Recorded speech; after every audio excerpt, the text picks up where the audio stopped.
Indore police के द्वारा जून 1 में शुरू किया गया नशे के खिलाफ विशेष अभियान 3 हिस्सों में इस पूरे अभियान को किया जाएगा क्रियान्वित।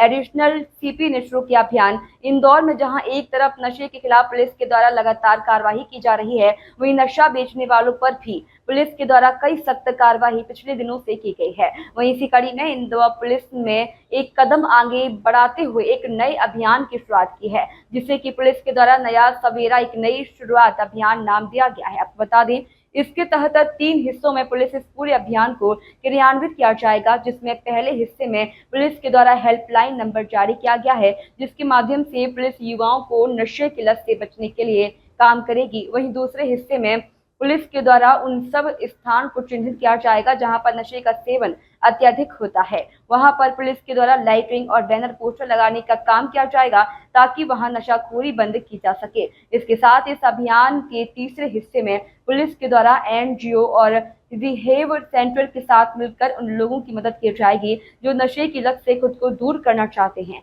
वहीं आज से शुरू हुए इस अभियान का शुभारंभ एडिशनल सीपी के द्वारा किया गया। यही है, इसके 2 पार्ट रहेंगे। एक तो बेसिक जो थीम है उस पर मैं चर्चा करूंगा और उस थीम को कैसे फील्ड में एग्जीक्यूट किया जाएगा वो हमारे डीसीपी विनोद मीना जी उसको आपको बताएंगे। बेसिक जो अभी तक व्यस्तताओं के कारण चुनाव से पहले त्यौहार, नारकोटिक्स पे हम फोकस नहीं कर पाए जिस तरीके से हमें करना चाहिए। नारकोटिक्स के 3 पार्ट होते हैं। पहला जो सप्लाई चेन डिटेक्शन का है, जिसके लिए पुलिस काम करती है, लॉ एनफोर्समेंट एजेंसी काम करती है, एनसीबी काम करती है, सीबीएन काम करती है, डीआरडीओ काम करती है और डीआरआई काम करती है। दूसरा जो इसका एस्पेक्ट है वो है डिमांड सप्लाई को कट करना। डिमांड सप्लाई के लिए महत्वपूर्ण चीज होती है अवेयरनेस, कि ऐसे लोग जो इसके सॉफ्ट टारगेट हैं उनको कैसे अवेयर किया जाए और ड्रग्स से दूर किया जाए। इसके लिए जागरूकता अभियान चलाने की आवश्यकता होती है।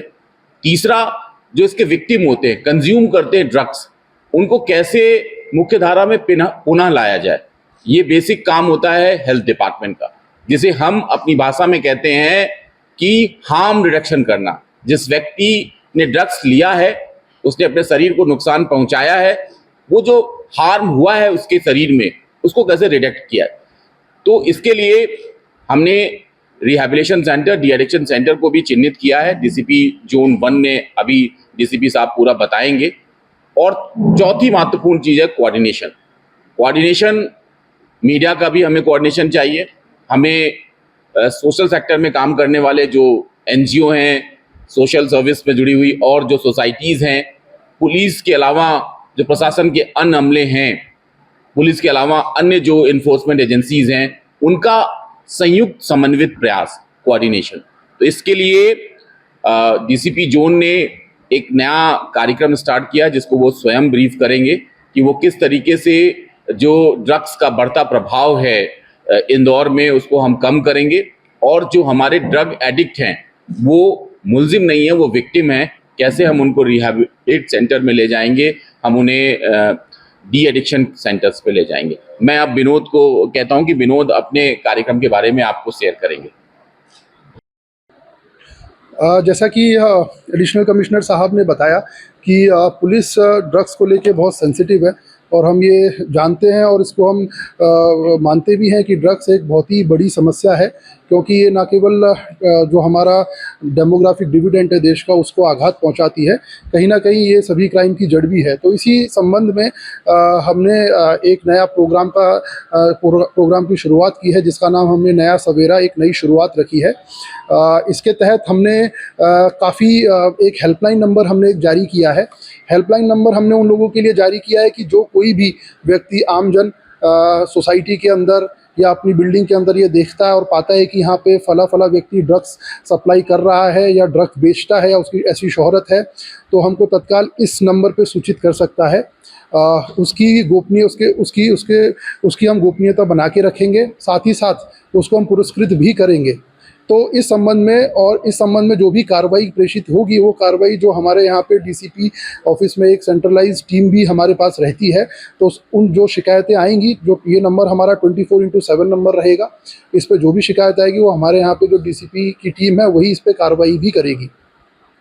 तत्पश्चात इसके अलावा हमने ये भी पाया है कि कई आमजनों की और नागरिकों की ये समस्या भी रहती है कि स्कूल के पास हो गए या किसी पार्किंग लॉट में हो गए जहाँ पे लाइट की व्यवस्था नहीं होती, सुनसान एरिया होता है, वहाँ पे भी कई लोग नशे का ओपन में सेवन करते हैं।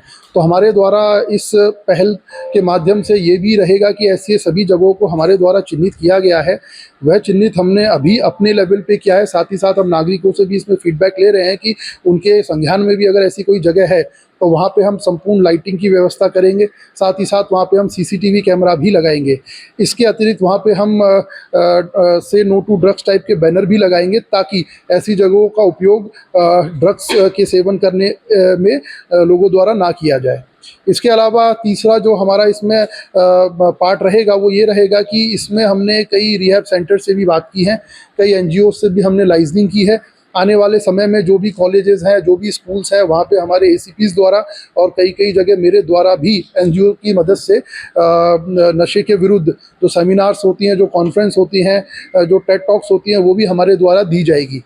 इसके अलावा तो ये कुल मिला के 3 पहलू हैं जिस पे हम लोग काम करेंगे। इसके अलावा जो तीसरा पहलू मैंने आपको बताया, उसका एक मुख्य पार्ट ये भी है कि कोई अगर चाहता है कि भाई जो जैसा कि सर ने बताया आप सभी को कि इसमें जो सेवन करने वाला होता है वो विक्टिम होता है, क्योंकि उसको नशे की लत लग जाती है। तो ऐसे सभी व्यक्ति जो रिहैब होना चाहते हैं या जो चाहते हैं कि नशे की लत से दूर रहें, तो उनको हम रिहैब भी करेंगे। जिस संबंध में हमने रिहैब सेंटर्स जो हैं उनसे भी हमारी बात हुई है, उनसे भी हमारा कोऑर्डिनेशन हुआ है प्राइमरी स्टेज पे। आने वाले समय में हम उसको और भी स्केल अप करेंगे। तो मुख्य तौर से हमारे 3 आयाम हैं, जैसे कि एक हेल्पलाइन नंबर है जो नशे की सूचना जिस पे कोई भी आमजन, कोई भी जागरूक नागरिक दे सकता है। दूसरा रिहैब सेंटर हमारे द्वारा बनाया गया है, जिससे के माध्यम से हम अवेयरनेस भी जनरेट करेंगे। और तीसरा जो भी ऐसे स्थान हैं जहाँ पे नशे का सेवन ओपन में किया जाता है, वहाँ पे सीसीटीवी कैमरा, लाइटिंग और पर्याप्त बैनर के थ्रू हम उनको भी कवर करेंगे। तो आने वाले समय में हम चाहेंगे कि आप सभी मीडिया के माध्यम से मैं ये अनुरोध भी करना चाहूँगा कि इस हेल्पलाइन नंबर को अधिक से अधिक प्रेषित करें, अधिक से अधिक लोगों तक, ताकि ये पहुँचे और लोग इसका उपयोग करें, ताकि हम आने वाले समय में जो नशे का व्यापार है, जो नशा बढ़ता जा रहा है, उसको हम कम कर सकें और एक सुंदर और एक अच्छे भविष्य की तरफ हम सभी अपना योगदान दे सकें। तो फ्री ऑफ कॉस्ट है, अभी जो हमारी बात हुई है फ्री ऑफ कॉस्ट रहेगा वो। अगर कोई रिहैब सेंटर पैसा भी लेता है तो उसके बहुत डिफरेंट माध्यम होते हैं। बहुत से एनजीओज हमारे पास हैं जो इस चीज़ को स्पॉन्सर करने के लिए तैयार भी हैं।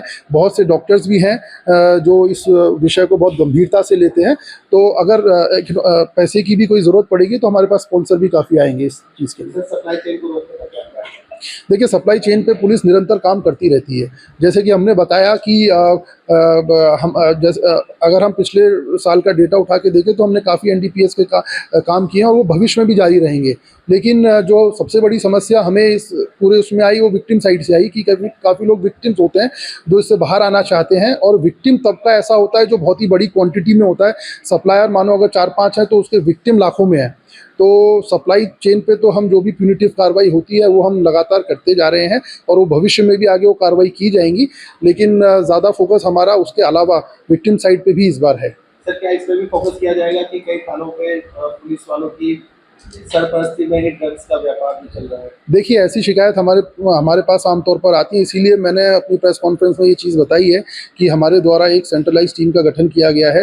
जो सेंट्रलाइज टीम जो भी सूचना आएगी इस हेल्पलाइन नंबर पे उस पर कार्रवाई करेगी। और निश्चित तौर पे जैसे कि ड्रग्स के प्रति ज़ीरो टॉलरेंस है, ऐसा जैसा आप सभी जानते हैं। तो इसमें कोई भी पुलिस वाला किसी भी अगर सहभागिता पाई जाती है तो निश्चित तौर पर उसके ऊपर कार्रवाई हमारे द्वारा डेफिनेटली की जाएगी।